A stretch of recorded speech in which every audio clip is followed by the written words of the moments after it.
When a parent finds out that their child is going to have Down syndrome, the first words they hear are, "I'm sorry."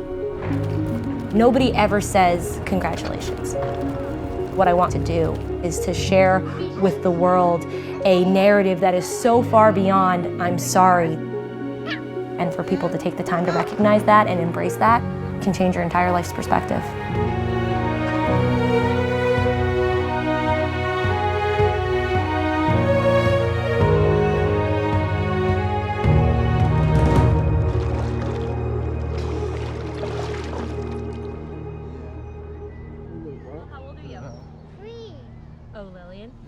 Being Jason's sister is the greatest privilege of my life.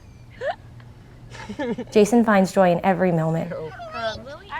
He challenges me every day to be a better person. You're all kind, if you can be kind to yourself. Wake up! Hey! Here's a ship! When my brother was born, my mom did not know that he was going to have Down syndrome. The doctors whisked him away. They said to her, "Your son has Down syndrome." Immediately, he went into a laundry list of there could be heart problems, his intestines may not be connected, this and that. He rattled off every possible thing that you could think of. So I think the first thought that goes to your head is like, oh my gosh, how's he even going to survive if he's going to have all these things going on? And the nurse came in and she said, you know, you don't have to take him home. I guess in their thoughts, the future didn't entail us keeping him. Best thing that ever happened was having him switch pediatricians. The other pediatrician was so compassionate. He had a patient, a little boy with Down syndrome who was 6 years old, and he said, his mom is going to come in and speak to you. And she came in, and she brought this photo book, and she said, look at him, you know, he's running, he's playing. There's a lot to be, you know, congratulated about.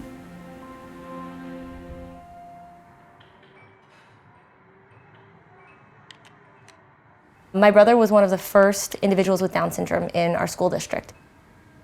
When you have a sibling with Down syndrome, you don't necessarily know who your people are. I started to see people abusing him. And Special Olympics was one of the first opportunities that we had to go and celebrate who Jason was. I think one of the areas that Special Olympics does a phenomenal job in is inclusive youth leadership. People with and without intellectual disabilities on equal footing, leading something together. And that really inspired me and gave Jason some new tools. And I thought she's going to be arrested. And it was the first time I had ever seen Jason take advocacy into his own hands. Just because he's wearing a cross doesn't mean he's the Pope. Is that why you posed with him? Yeah. He looked like the Pope. And he said, in a way he's never told me before, I've heard people call me the R word. And now I know that there's people that want to stand up to them with me.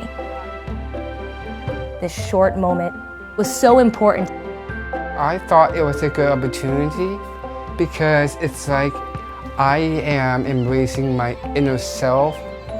When somebody with a disability stands up on their own and says, let me tell you from my perspective who I am and why I have great value, you can't argue with that.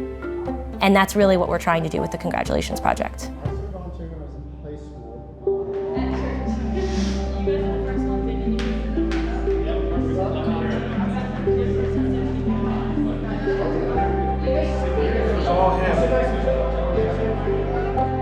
The Congratulations Project was started in 2012. We put out a simple prompt to all of our campers at camp and said, we want you to write letters to new parents of babies with Down syndrome. You can write anything you want, whatever you feel like, it just has to start with the words, congratulations.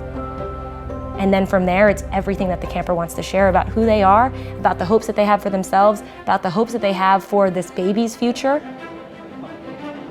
And it was important that those words weren't coming from another parent, from a sibling.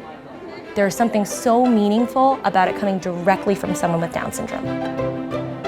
I can't imagine what it would have been like if my mom didn't have that person come up to her and say, this is what your life could be like. And I hope we're able to create that experience for others. Dear parent, congrats on your newborn baby. And my name is Jason. And I am a camper at Camp Pals. I am proud to be myself. I like to collect movies, and in the future, I want to be a movie critic. I love my life.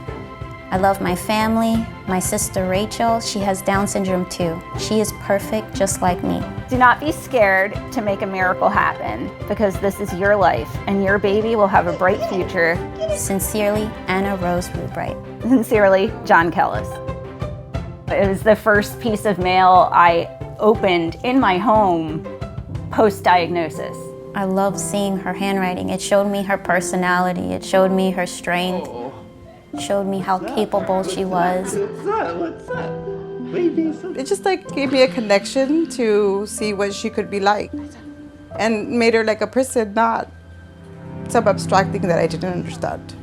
To know that this could potentially be Augie, a real person who's got dreams. it's huge. It really is made a difference. Being Marisol's mom has helped me be able to see people with intellectual disabilities as just people. Stop right there. I think the hardest part about having a child with Down syndrome is not our child, it's the world that we're bringing her up in. I'm hoping that in my lifetime, I can see him be accepted. Children with Down syndrome and other disabilities really weren't included growing up in school. Right. You know, that's a big change now. And a lot of the stuff now that exists with like Special Olympics, Unified Champion Schools, inclusive sports, the students themselves engaging. The students immediately want to get involved. They're not the problem. As soon as you give them the Exactly. opportunity, the entire community transforms. Growing up for Jason, a lot of the opportunities for inclusion and integration were something that I created as a sibling. Having Special Olympics Unified Champion Schools means there's a whole group of people that are making that possible for folks with intellectual disabilities. A home where they felt accepted and welcomed within their schools. Oh, that's right. If you can connect with other people, together you can build a more inclusive and accepting and welcoming place. We want to share joy, create welcome, and spread hope.